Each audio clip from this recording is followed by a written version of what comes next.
오늘은 메뚜기 의식을 버려라 라는 제목으로 말씀을 받을 때 많은 은혜 받으시기를 바랍니다. 사람들은 이렇게 이야기를 합니다. 저 사람은 믿음이 커. 저 사람은 믿음이 참 좋아. 이렇게 말합니다. 그리고 자신에 대해서 나는 믿음이 작아서 못해 라고 이야기를 합니다. 그 믿음의 기준이 어디 있을까요? 환경에 압도되어 환경에 좌우되는 것, 이런 사람들이 바로 믿음이 작다, 믿음이 약하다, 믿음이 좋지 않다라고 보는 것입니다. 반면에 믿음이 좋다, 믿음이 크다라는 것은 환경에 압도되지 않고 환경에 좌우되지 않고 기도를 많이 하기 때문에 성령과 말씀에 압도되어 하나님의 인도하심을 따라가는 사람, 이 사람이 믿음이 좋다, 믿음이 크다 이야기를 하게 됩니다. 예수님께서 풍랑 때문에 물에 빠져가는 베드로를 향해서 이렇게 말씀하셨습니다. 마태복음 14장 31절에 믿음이 작은 자여 그랬습니다. 바로 믿음이 작다라는 것은 이 풍랑을 이길 수 있는 믿음의 양이 적다 이 말입니다. 믿음이 없다는 것이 아니라 이 환경을 이길 수 있는 믿음의 양이 적다 이 말입니다. 베드로가 예수님만 바라보고 갈 때는 바다 위를 걸었습니다.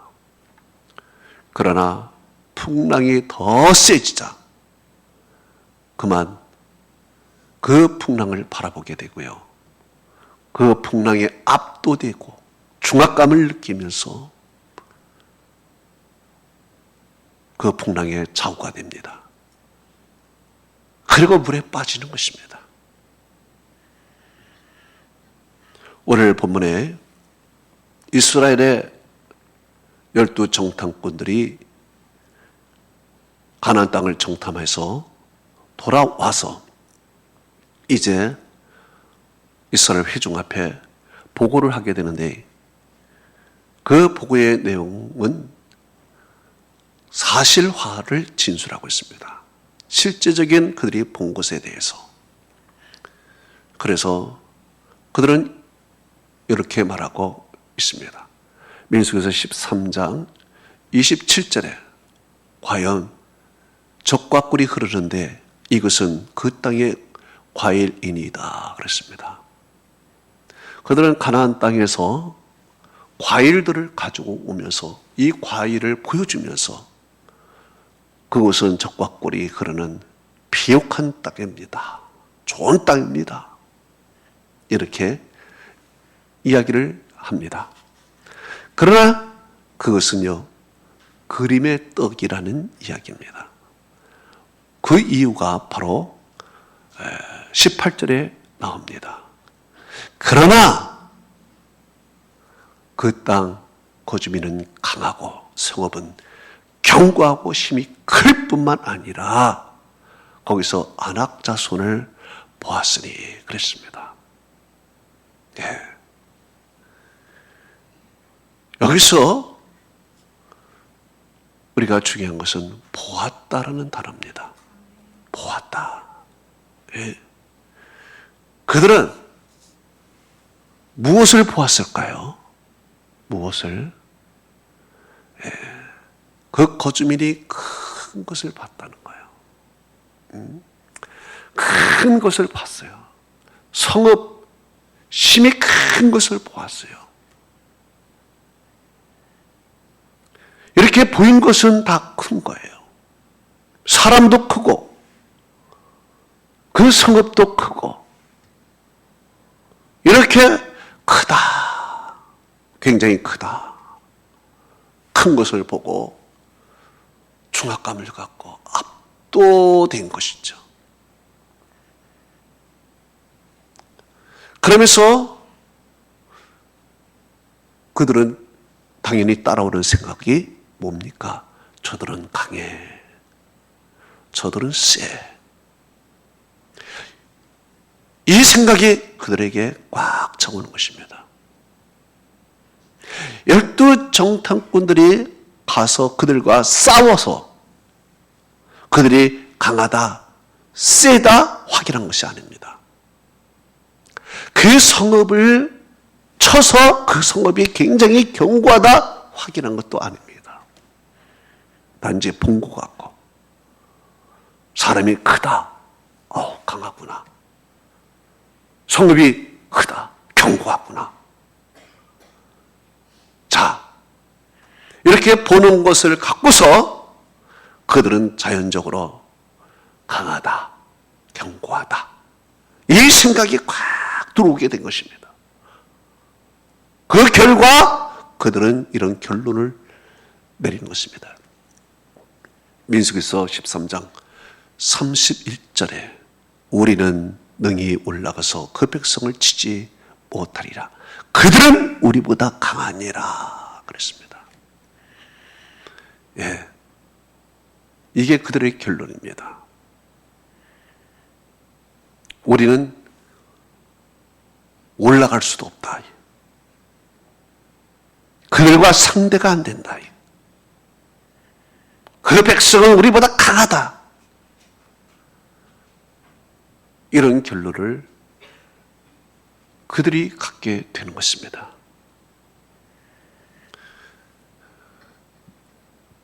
보는 것에 좌우된 거예요.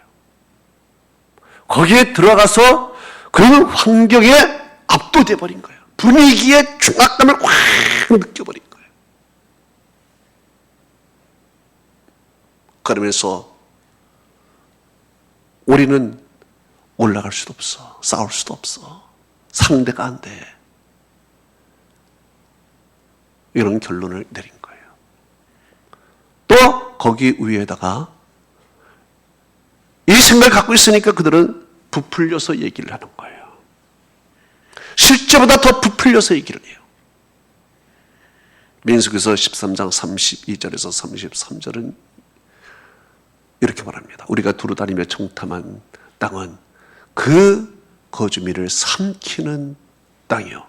거기서 본 모든 백성은 신장이 장대한 자들이며 거기서 네피림의 후손인 아낙 자손의 거인들을 보았나니 그랬습니다. 자, 먼저는요. 거주민을 삼키는 땅이다 그랬습니다. 이 뜻이 무엇인가? 비옥한 땅이기 때문에 그곳에 많은 민족들이 들어차서 그 땅을 서로 빼앗으려고 그러는 거죠. 그러니까 결국에는 그 땅에서 너나 나나 물고 찍고 해서 다 죽는다는 거예요. 그러니 우리도 그 속에 들어가면 우리도 그 싸움에 휘말려서 결국에는 그 땅은 좋은 땅이지만 우리를 삼키는 땅이 될 거다. 이런 얘기입니다. 좋은 거지만 우리는 못한다는 것이죠.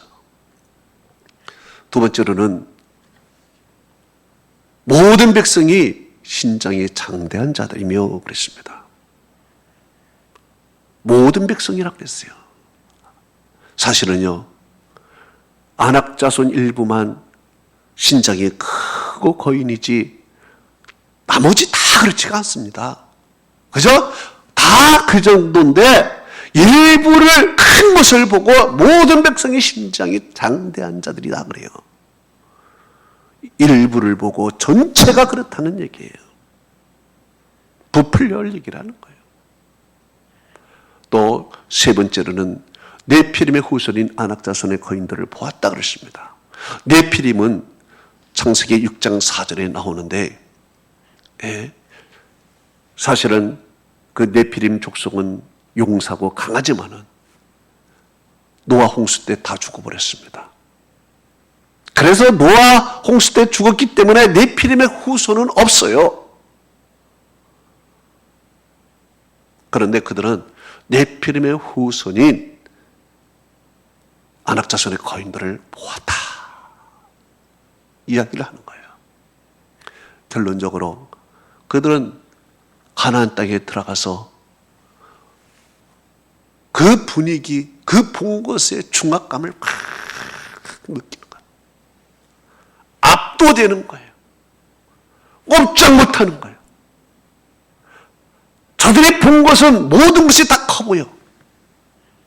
저들이 본 것은 모든 것이 다 강해 보여. 이런 상태로 그들이 보니까 결론적으로는 저들은 세구나, 강하구나 이런 생각을 하고, 그리고 자신을 보니까 너무 초라해 보여요. 저들을 보고 나를 보니까 너무 비교가 돼. 초라해 보이고 위축하는 거예요. 그러면서 자기 자신들을 뭐라고 비하합니까? 메뚜기와 같다 이렇게 얘기를 해요. 민수기 13장 33절에 뭐라 그럽니까? 우리는 스스로 보기에도 메뚜기 같으니 그들이 보기에도 그와 같을 것이라 그래요.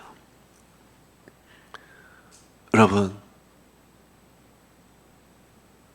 그들은 싸워보지도 않고 강하다고 했습니다. 보는 것을 보고 다 판단을 해버린 거예요. 그리고 우리는 메뚜기 같다 이렇게 생각을 한 거예요. 중압감을 느끼니까 그렇게 작아 보여. 이 분위기에 초라해 보는 거예요. 어떤 사람은 이렇게 이야기했습니다. 뭐라 그러냐? 목사님, 요즘에 내가 너무 영적으로 눌려 있는 것 같아요. 이 세상의 분위기, 이 세상 코로나19 때문에 너무 위축이 되고 중압감을 느끼고 압도되는 것 같아요.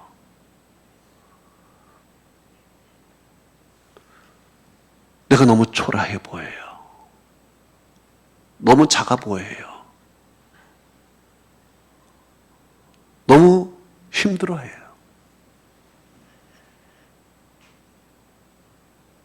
기도도 안 나오고요. 말씀도 안 들리고요. 교회 나가는 것이 왜 이렇게 또 발걸음이 무거운지 몰라요. 너무 세상에 눌려 있는 것 같아요. 뭔가가 짓누른 것 같다는 거예요. 중압감이 크다는 거예요. 이 세상 분위기가 지금 그렇다는 거예요. 이스라엘 백성들이 바로 그랬습니다. 정탐꾼들이 바로 그랬어요. 뭔가가 가나안 땅에 가가지고 눌리고 온 거예요. 중압감을 갖고 와버린 거예요. 뭐든지 크고 강해 보이고 분위기가 너무 살벌하고 위축이 되고 아무것도 못하는 거예요. 감히 올라갈 생각조차 못하는 거예요. 네. 여러분, 하나님은 어디에 계십니까? 하나님은 어디 계세요? 우리의 믿음은 어디에 있습니까? 예. 그들이 한 가지 잊은 것이 있습니다. 그것은 보이는 세계가 다가 아니라는 거예요. 보이지 않는 영적인 세계가 존재한다는 것입니다.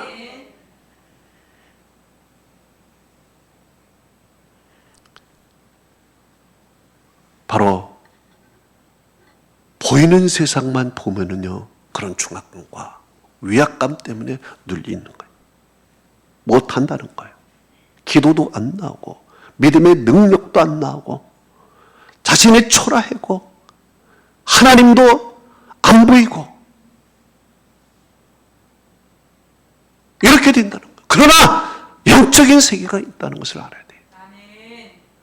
여러분, 바로 여호수아와 갈렙은요, 어떤 사람이었습니까? 영적인 사람이었습니다. 갈렙과 여호수아도 똑같은 걸 느꼈죠.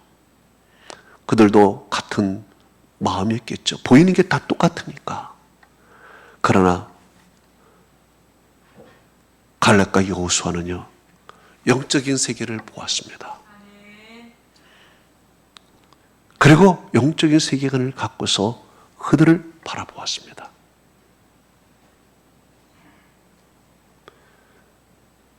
이 영적인 세상을 갖고서, 이 믿음을 갖고 세계를, 그 가나안 땅을 바라보니요, 가나안 땅 아무것도 아니에요. 성경은 이렇게 말합니다. 요한일서 5장 4절은 말합니다. 무릇 하나님께로부터 난 자마다 세상을 이기느니라. 세상을 이기는 승리는 이것이니 우리의 믿음이라. 그렇습니다. 세상을 이기는 믿음을 가진 갈렙은 이런 말을 합니다. 민수기서 13장 30절에 말합니다. 우리가 곧 올라가서 취하자. 능히 이기리라. 그랬습니다. 네. 또한 이런 이야기를 합니다. 민수기서 14장 8절에서 9절은 이렇게 여호수아와 갈렙이 옷을 찢으면서 이렇게 이야기를 합니다. 여호와께서 우리를 기뻐하시면 우리를 그 땅으로 인도하여 들으시고 그 땅을 우리에게 주시리라. 이는 과연 젖과 꿀이 흐르는 땅이라. 다만 여호와를 거역하지 말라. 또 그 땅 백성을 두려워하지 말라. 그들은 우리의 먹이라. 그들의 보호자는 그들에게서 떠났고 여호와는 우리와 함께 하시느니라. 그들을 두려워하지 말라. 담대하게 얘기를 해요.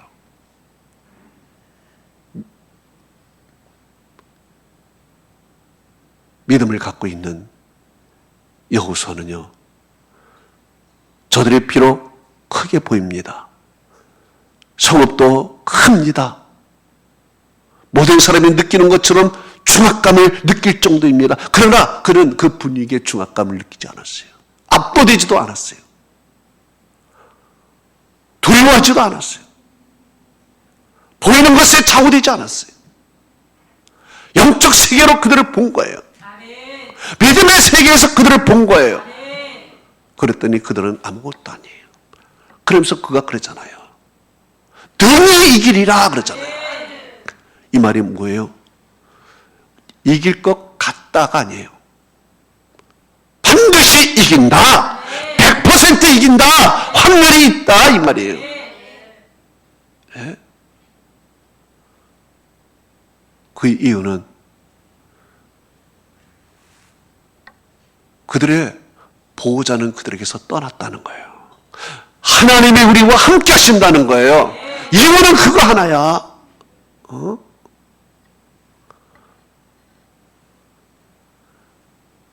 여러분,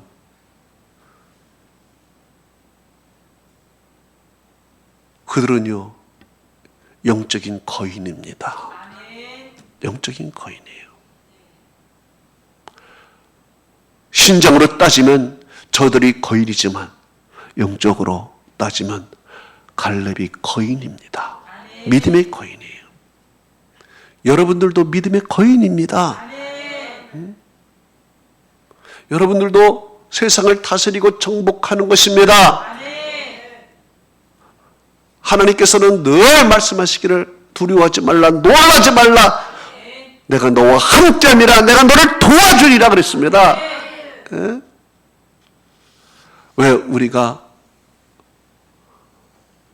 왜 준육이 됩니까?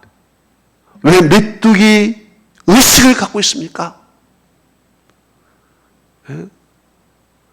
하나님과 관계 생각하지 않아서 그래요.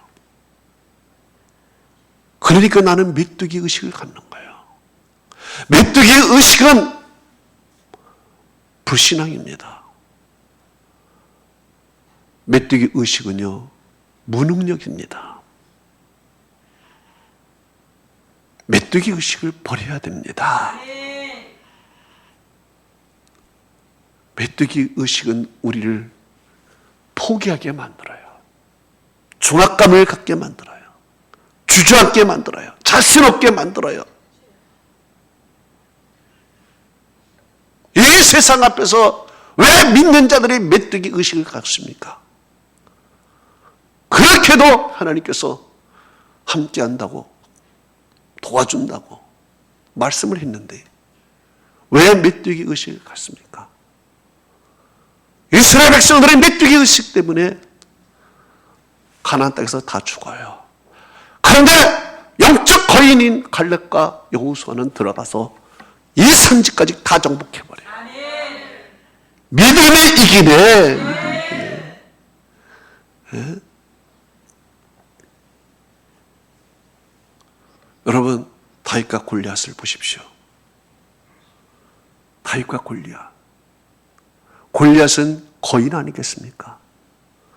키가요 1m, 2m 95, 거의 3m가 넘는다 이렇게 얘기합니다. 어떤 사람은 2m 95, 어떤 사람은 3m가 넘을 것이다. 제가 실제로 이스라엘에 가서 한 2m, 한 50, 한 60 되는 사람을 한번 실제로 봤어요. 엄청나요. 또 골리앗이 입은 갑옷의 무게만 해도 60kg입니다. 그가 갖고 있는 창 끝 날만 해도 7kg이 됩니다. 어마어마한 무시무시한 것입니다. 문 창끝으로 휘두르면 주위에 있는 몇몇 다 죽는 것입니다.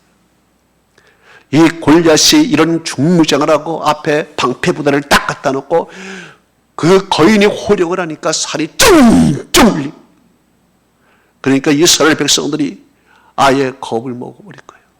그 목소리에 중압감을 느끼고 그 분위기에 압도돼 버릴 거예요.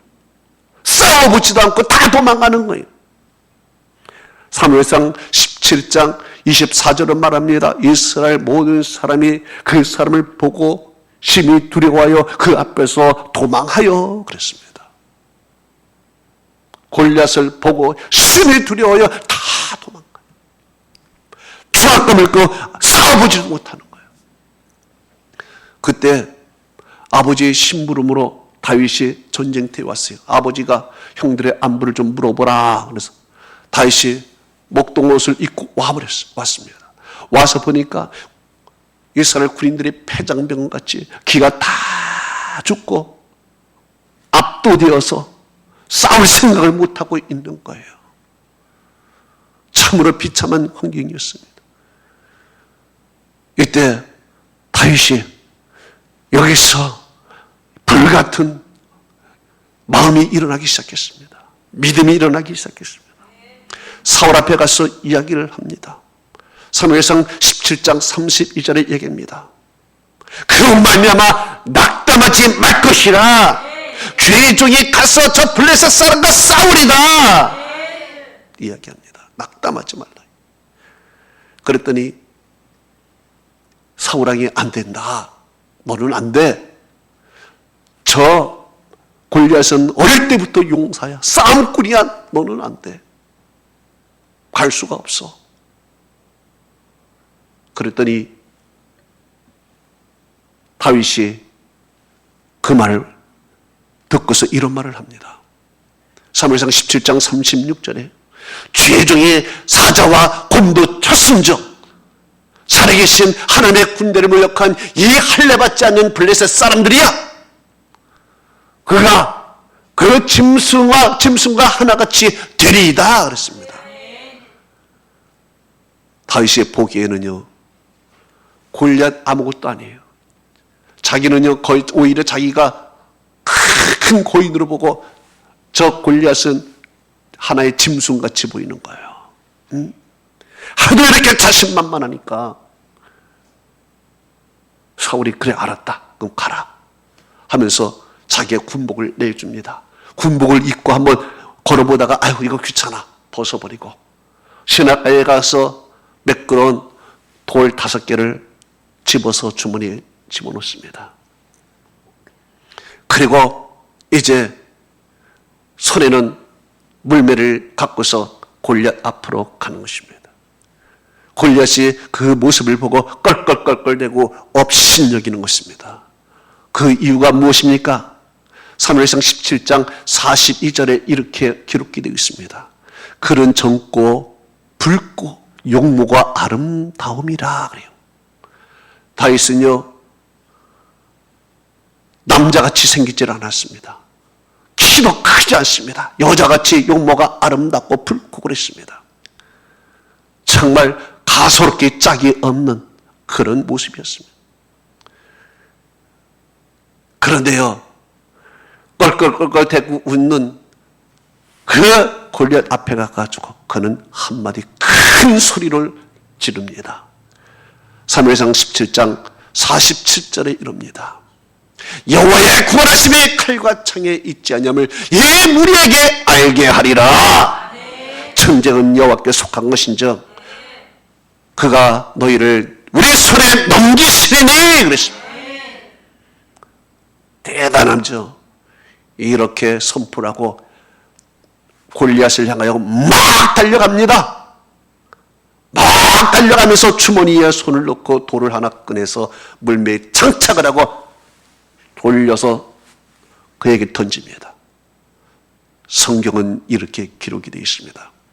사무엘상 17장 49절에 그의 이마에 박히니 땅에 엎드려지니라. 할렐루야. 여러분, 신장으로 보면은 골리앗이 거인이지만 영적으로 보면은 다윗이 거인인 것입니다. 이렇게 하나님을 의지하고 믿고 간 그는요, 이 세상에 두려울 것이 없어요. 이스라엘 백성들은요, 단지 그 골리앗 모습만 보고도 중압감을 갖고 압도되어서 싸울 생각도 못하고 포기하고 패장난 병처럼 앉아있는데, 다윗은요, 영적인 세계로 그를 먼저 제압을 하는 거야. 딱 제압하고 나가니까 여러분, 두려울 게 어디 있어요? 나가는 거예요. 여러분들도 영적인 거인 줄로 믿습니다. 두려울 게 뭐가 있어? 이 세상에 무슨 중압감을 갖고 압도감, 뭐가 힘들어? 뭐가 두렵고? 우리 속에 믿음이 있고 하나님의 만물보다 크신 하나님이 우리와 함께 하시는데 세상에 늘릴 것이 뭐가 있어? 여러분, 베드로를 보십시오. 베드로는요, 어떤 사람입니까? 왜?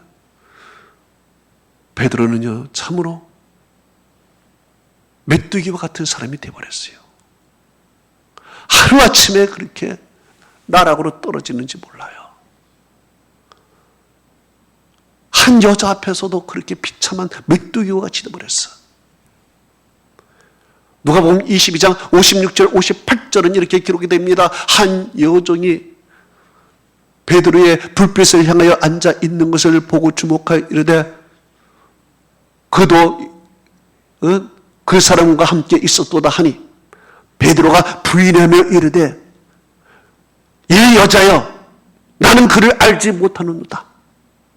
조금 후에 다른 사람이 보고 이르되 너도 그 도당이라 하니 베드로가 이르되 이 사람아 나는 아니라 얘도 아니라 그랬잖아. 아니라 베드로가 그냥 손살을 하면 나는 그를 알지 못해. 나는 아니야. 나는 그 사람 몰라. 한 여자 앞에서 그는 메뚜기가 돼버렸어. 그 분위기에 압도돼 버렸어. 살벌한 분위기야. 지금 살벌한 분위기, 예수를 죽이는 살벌한 분위기, 유대인들의 그 살벌한 분위기, 로마 군정의 그 살벌한 눈앞에서 그만 메뚜기가 돼버린 거야. 그 중압감에 눌려버린 거야. 믿음의 고백이 나오질 않아. 기도가 나오지를 않아. 하나님 도와달라고 나오지도 않아. 입이 쫙 들러붙어버린 거야. 여자 앞에서 그렇게 나약하게 보이는 거야. 그럴 때 꽃기요 하고 닭이 울어요. 그랬더니요, 그가 밖에 나서 통곡을 해요. 왜? 주님께서 내가 다 울기 전에 3번 나를 부인한다는 말씀이 생각이 나서 밖에 나서 통곡을 해요. 자기 자신을 얼마나 초라할까요? 여러분, 통곡하면 거기 가가지고 내가 그 제자요, 내가 나를 죽이시오 할 텐데요, 오히려 밖에 조용히 나가서 통곡을 하는 거예요. 메뚜기와 같이 돼버린 거야. 조금 전에는 내가 옥에도 같이 가고 죽음에도 같이 가겠다고 했던 베드로가 그 살벌한 분위기, 공포에 짓눌려 버려서 밖에 조용히 나가 울음도 남들이 모르게만 울고 있다는 거예요. 메뚜기와 같이 돼버린 거야. 자기 자신이 너무 좋아해. 중압감에 눌려버린 거야. 살바른 유대인들의 눈에 딱 눌려버리고 눈을 다 깔아버린 거야. 로마 병정의 살바른 그 칼 앞에 그는 숨을 죽이고 있는 거예요. 메뚜기가 되어버린 거예요. 그런 베드로에게 반전의 역사가 일어났습니다. 반전의 역사. 예수님이 부활하신 것을 보았습니다. 예수님의 승천하신 것을 보았습니다. 마가의 다락방에서 오순절에 성령이 강림하셔서 성령을 받았습니다. 성령을 받고 그가 완전히 달라져 버렸어요. 뛰쳐나갔어요. 그가 외칩니다. 뭐라고 외칩니까? 사도행전 2장 14절에 그가 이렇게 외칩니다. 큰 소리로 외치는데 베드로가 11사도와 함께 서서 소리 높여 이르되, 유대인들과 예루살렘에 사는 모든 사람들아, 이 일을 너희로 알게 할 것이니 내 말에 귀를 기울이라. 야, 여러분, 그리고 나서 그가 이런 메시지를 증거합니다. 사도행전 2장 23절에 너희가 법 없는 자들의 손을 빌려 몹을 박았으나 하나님께서 그를 사망의 고통에서 풀어 살리셨으니 이는 그가 사망에 매어 있을 수 없음이라. 그리고 이어서 계속 말씀을 전파해요. 사도행전 2장 38절에 베드로가 이르되 너희가 회개하여 각각 예수 그리스도의 이름으로 세례를 받고 죄사함을 받으라. 그러면 성령을 선물로 받으리니. 이어서 얘기합니다. 40절에 얘기합니다. 너희가 이 패역한 세대에서 구원을 받으라. 보세요. 베드로가 이전의 베드로가 아닙니다. 이전의 메뚜기와 같은 베드로가 아니에요. 영적 거장으로, 영적 거성으로, 영적 거인으로 지금 바뀌어버렸어요. 그러면서요, 그는요, 그 유대인들 앞에서 큰 소리로, 목소리부터 달라졌어요. 소리 높여, 목소리부터 달라졌어. 목소리에 힘이 벌써 생겼어. 부르짖는데요. 뭐라고 그랬습니까? 유대인들! 내 말 들어오노. 이전에는 유대인들 앞에서 꼼짝 못해서 나를 죽일까 할 방구석에서 나오지 못했는데, 유대인들아, 내 말을 들어라. 그래. 또한 로마 사람들에게 향해서는 법 없는 자들아. 그래. 법 없는 자들아. 법 없는 자들의 손을 빌려 그래. 법 없는 자들아. 그를 죽인 자들에게 회개하라. 회개하라. 그 분위기를 패역한 세대요. 얘기를 하는 거예요. 여러분, 이전에 메뚜기와 같을 때는 어찌 그런 얘기가 나올 수 있겠습니까? 자, 자기 울음 하나도 몰래 나가서 울어야 되는 그런 메뚜기 같은 그가 말이에요. 그 수많은 사람 앞에 담대히 나가서 서서 소리를 높여 완전히 이 폐악한 세대야, 내 말을 들어라, 이 법 없는 유대 로마 사람들아 하면서 완전히 바뀌어버린 거예요. 성령 충만 받고 은혜 받고 완전히 바뀌었어. 영적인 거인이 되어버린 것입니다. 결론을 맺습니다. 가나안 땅을 정탐한 정탐꾼들은요, 그 성읍에 들어가서 그들의 신장 큰 것을 보고 중압감을 가졌어요. 그 높고 큰 성읍을 보고 압도감을 가졌어. 그러면서 생각하는 것에 저들은 강하구나, 세구나, 견고하구나, 우리가 지겠구나, 우리는 안 되겠구나 결론을 내버렸어요. 보는 것에 그들은 결론을 내버렸어요. 그리고 내 자신을 보니까 메뚜기구나, 초라한 나를 자신을 바라봤어요. 그러나 그들은 영적인 세계를 몰랐어요. 영적인 세계를 본 사람이 갈렙과 여호수아입니다. 그들도 똑같은 현실적인 눈을 갖고 있어서 보았죠. 그러나 그들에게는 영적인 눈으로 보았어요. 그랬더니 저들은 능히 이기리라. 영적인 거인이에요. 거인이에요. 여러분들도요, 여러분들도 이 세상을 다스릴 수 있습니다. 여러분 앞에 귀신도 쫓아나가는 것입니다. 질병도 쫓아나가는 것입니다. 기도하면은 만물이 움직이는 것입니다. 하나님의 손이 움직이는 거예요. 네? 여러분은 영적인 거인이에요. 베드로와 같이 여러분 이 세상을 바라보면 풍랑에 의해서 가라앉지만 풍랑을 보지 말고 예수 그리스도를 바라보십시오. 그러면 풍랑까지도 이길 수가 있어요. 하나님의 은혜와 축복이 함께하기를 축원합니다. 눈을 감아 보십시다.